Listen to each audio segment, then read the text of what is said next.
On Monday, New York Republican gubernatorial candidate Lee Zeldin received the endorsement of the New York City Corrections Officers Benevolence Association. This is not Zeldin's first endorsement from law enforcement groups. He recently received the endorsement of the New York Fraternal Order of Police. Zeldin is currently surging in the polls in his underdog bid to unseat incumbent Democratic Governor Kathy Hochul. Hochul has responded by pivoting her campaign to areas where Zeldin is strong and voters are most concerned, namely crime and public safety. Recent surveys have shown Zeldin only a few points down. No Republican has won a statewide race in the Empire State since Governor George Pataki in 2002. Good morning. My name is Benny Basio, and I am the president of the Corrections Officers Benevolent Association, which is New York City's second largest law enforcement union and the most diverse uniformed force in the city. I am joined here today by members of the COBA Executive Board, delegates, and some of our active and retired members. We are here today because our great state, the state of New York, is engulfed in an unprecedented crisis fueled by chaos, disorder, and lawlessness. We are also here today because our elected leaders in Albany have enacted legislation and policies that endanger our families, our communities, and our essential first responders that are comprised of my members. Correction officers, like most New Yorkers, are sick and tired of living in constant fear of being victimized by violent criminals in their communities and in their workplace. We are also sick and tired of being scapegoated for all the failed policies of the previous mayor and the 3 former correction commissioners. Thanks to their negligence, our members are faced to go to work every day not knowing if they will return home the same way they left. Our female officers go to work not knowing if they will be sexually assaulted by inmates held on charges of rape. And thanks to our city council, which refused to fund the hiring of 600 more officers, our members are forced to work grueling 24-hour shifts with no meals or rest. And yet, we are asked to perform perfectly under the most challenging circumstances that most New Yorkers would never sign up for. On behalf of our 16,000 active and retired officers, I'm here to say that enough is enough. We need a governor. We need a governor who will finally declare war on crime, support the men and women who keep our jails and our streets safe, and invest in our essential first responders. We need a leader who isn't afraid to stand up for public safety. We need a leader who will fight to end bail reform, repeal HALT, and give us the tools we need to keep everyone in our jails safe. It's time to elect a leader who will save our state and end the crisis in our jails. For all of these reasons, the Correction Officers Benevolent Association is proud to endorse Lee Zeldin for governor.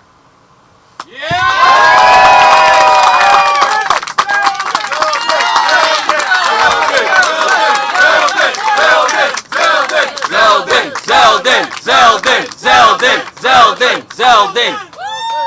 At this time, I would like to bring to the podium our next governor, Lee Zeldin.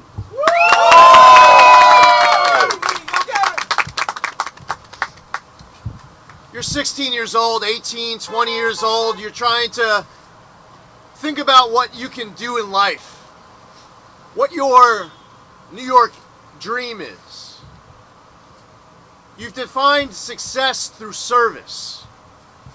You believe that through your occupation, you're going to find a way to give back, find a way to serve your community. You're willing to put your neck on the line, day in and day out, not just to keep people safe around you and your family and friends, but you're willing to sign up for the toughest of assignments. It's your dream to be a correction officer. You go through training. You have a family now. Maybe you're able to buy a home.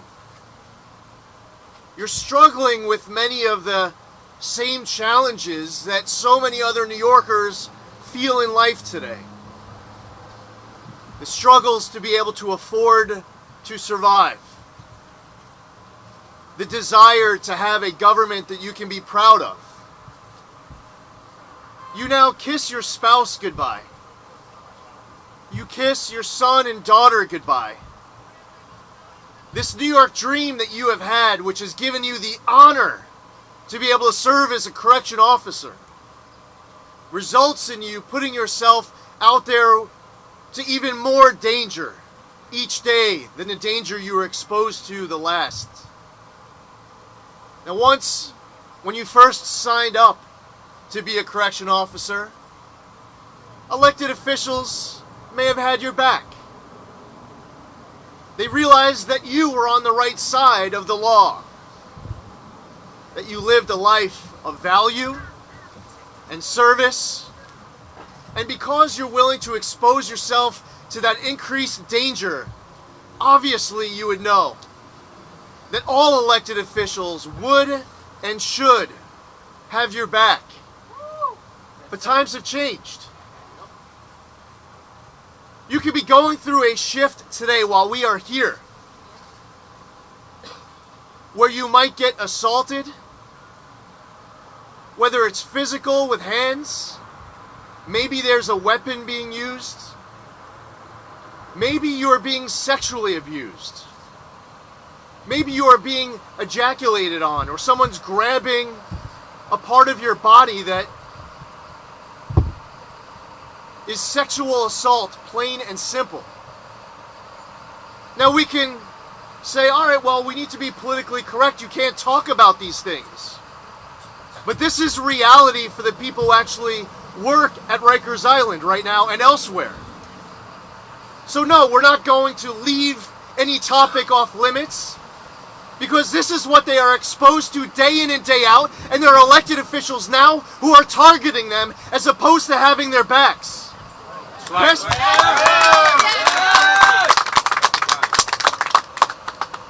Every elected official at every level should be doing everything in their power to make sure that these corrections officers have every tool with the law or financial support or whatever else is needed to be able to do their jobs, to be able to maintain good order and discipline. But instead, whether it's at the New York City level, at the city council, it's at the state level, with the governor and state legislature, they feel like they haven't gone enough to put the screws to the corrections officers rather than trying to do more to make their life easier. They are doing this not for themselves, they're doing it for all of us. Since the April 1st implementation of the HALT Act in Albany, assaults on correctional officers, other prison staff, and even inmates have increased. Do you know that some of the sexual assaults that we're speaking of, and many others, are misdemeanors? Now there's a bill right now in the state legislature to turn it into a felony. Yeah. That bill must be passed. It should be passed today. And I would enthusiastically sign it at my first opportunity. These are felonies.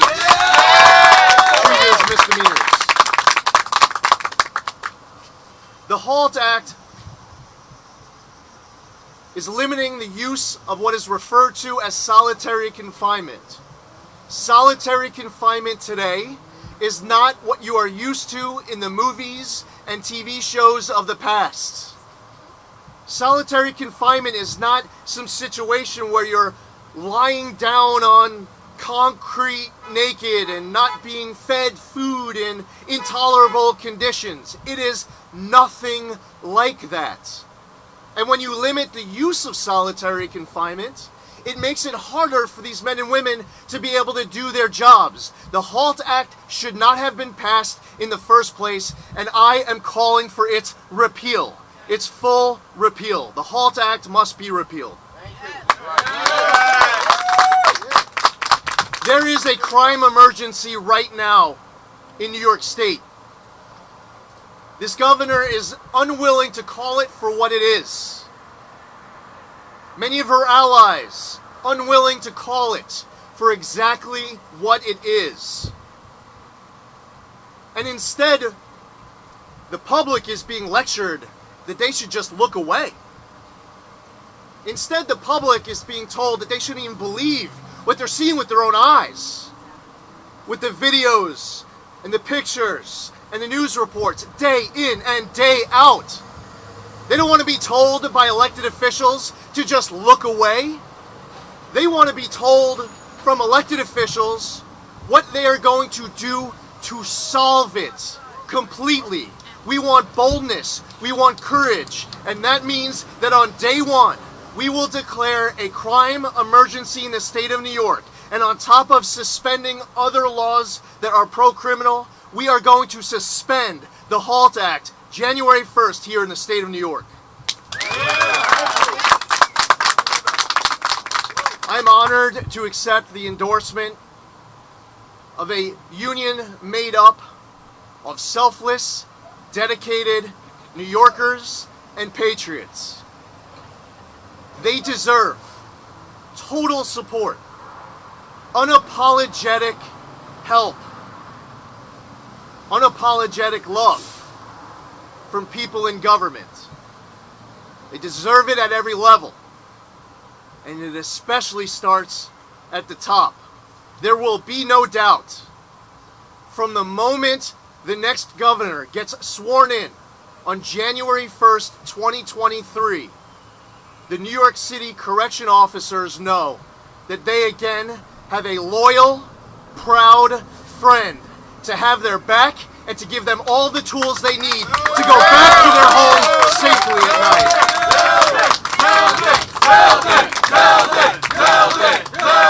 Zeldin. So I thank Benny. I thank your board. I thank your members, for everyone who's here. And I encourage all the members of the media, when you take in the look on the face of the men and women who are here, you're all smart people. You could read their body language. They are desperate for people to have their backs. And they are not here on behalf of themselves. They are here on behalf of thousands of others who are demanding leadership, which can't happen soon enough. Thank you again, Benny. Thank you to the board. Let's go out and win 15 days. Happy to answer any questions. We've seen crime surges across the country, red state, blue state. Are you convinced that there's something distinctive and different about New York that's causing crime? 1,000%. The question was, do you see something distinct about what's happening in New York? Yes, the numbers are out there starting on the April 1st implementation of the HALT Act. The people who are in these facilities are well aware of what the HALT Act did.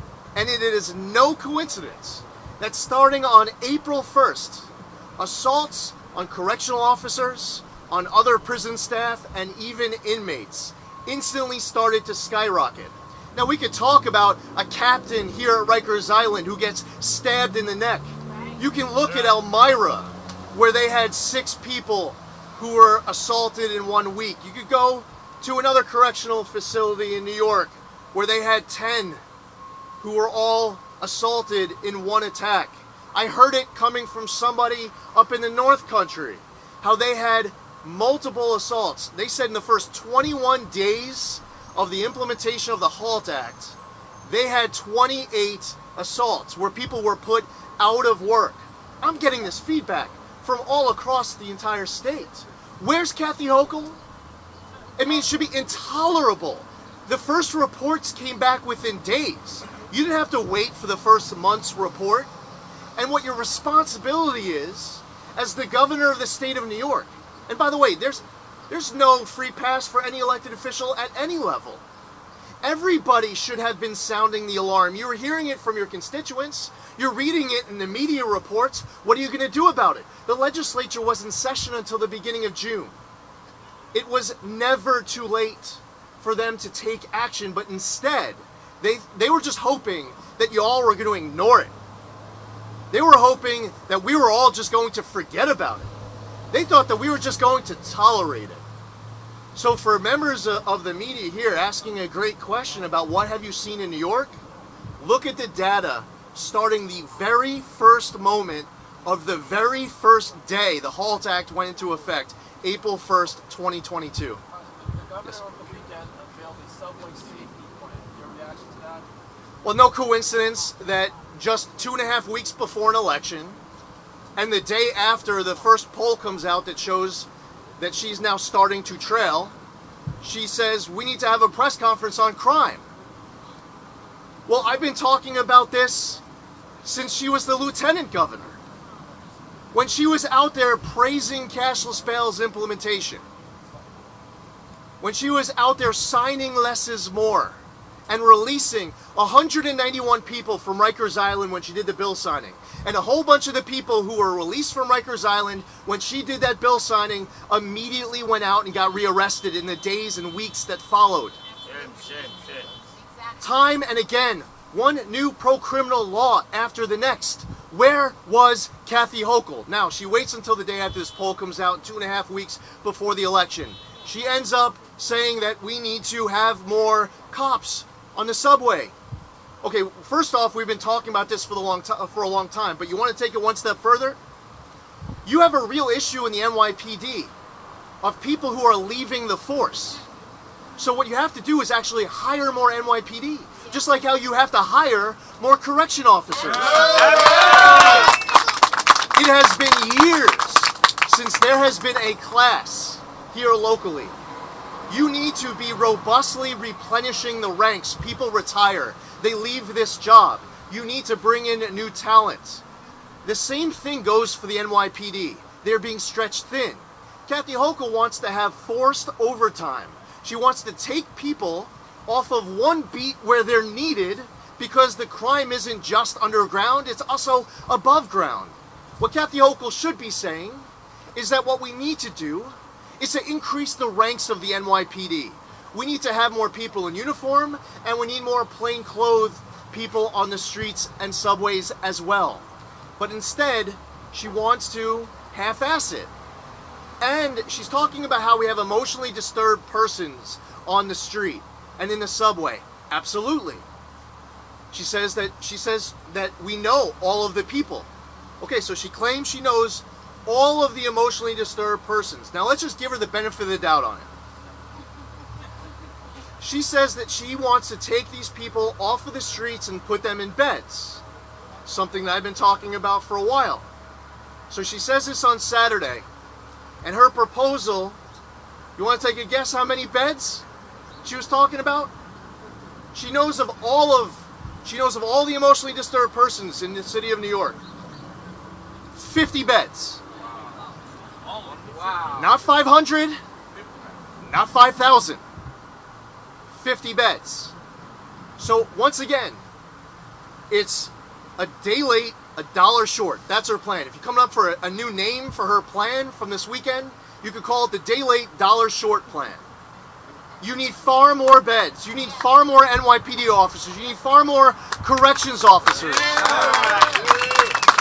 And the people who are committing the crimes, we have to get rid of catch and release. Where was that with her press conference? Why wasn't she talking about giving judges discretion to weigh dangerousness? Why wasn't she talking about amending raise the age, or repealing less is more, or repealing the HALT Act, or rolling back some of the discovery law changes? Why wasn't she talking about DAs who refuse to enforce the law? You want to talk about fair jumping? But meanwhile, you're going to say nothing about a district attorney who, starting on day one, said that he is not going to enforce fair jumping. Fire brag. So you need to ensure that all of these other items that she doesn't want to touch with a galaxy-long pole are actually dealt with. She won't do it, I will, starting on day one, the moment after I'm sworn in. Congressman, Yeah, party. I'll get you next, Deb. You're going to debate Kathy Hochul tomorrow night. I wonder what your game plan is and what questions you're planning to ask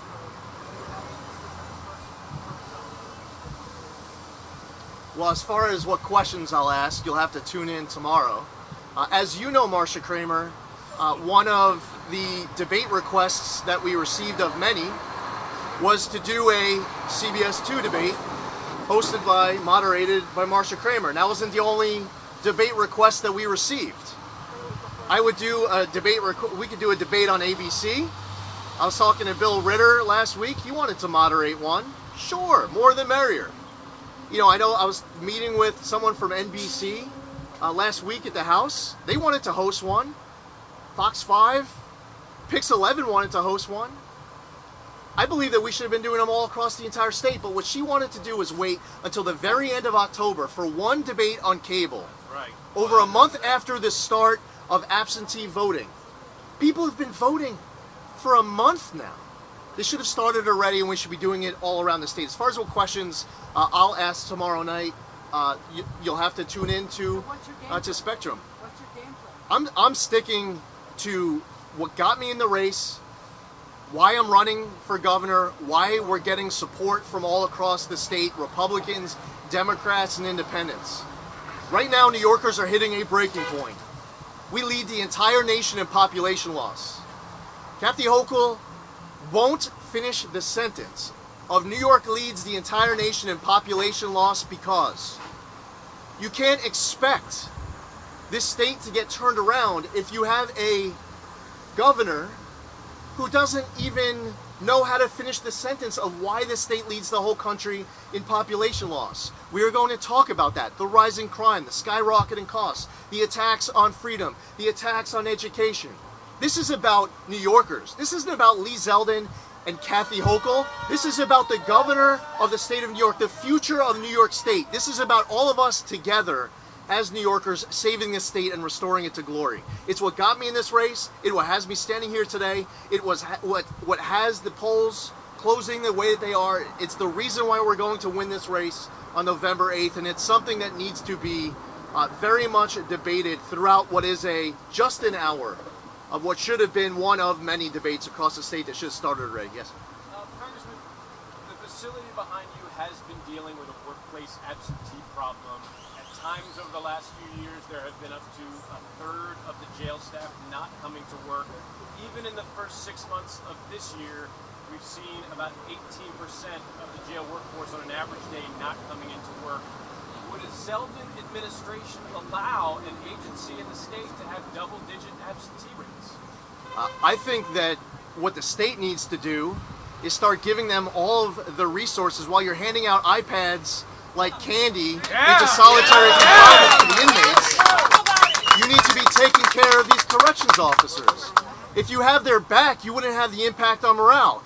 If they didn't have to be worried about their own physical safety, if they believed that elected officials actually had their back, if you weren't passing new laws to go even further, to make their job even harder, like the HALT Act, like some of the laws we see right here in the city. Listen, the reality is that the assault is not just coming from other inmates. The assault is coming from elected officials, and it starts at the top. And the assaults stop on January 1st. And the reality is, the whole act, trying to end punitive segregation, there are no viable consequences for inmate actions anymore. And that has led to an onslaught of officers being assaulted through the roof. And that's the reason why my members are out sick on the men recovering from these injuries. You've emboldened the inmates because there are no consequences for crime in our city, and there are no consequences on Rikers Island as well.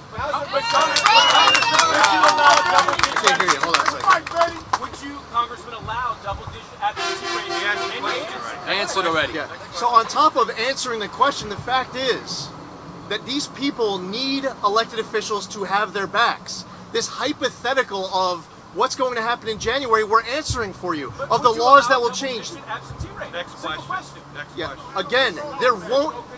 In another state agency, Next one that you question. control. Yeah. Next question. Okay. No other state agency is dealing with the assaults that our members are dealing with.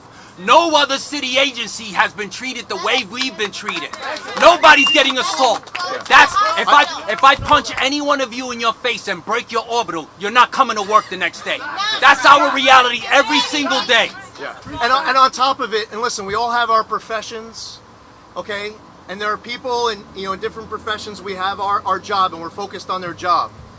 And I'm not going to single anyone out, and I'll include myself in the group. But everyone who is here today, who does not work at Rikers Island, who does not work as a corrections officer, despite whatever you have on your mind, or maybe you're a member of the media and whatever questions you have to ask, if you're trying to figure out one simple message that each of us should say in our heart, in our gut, on our mind, and coming out of our mouth, is turning to these men and women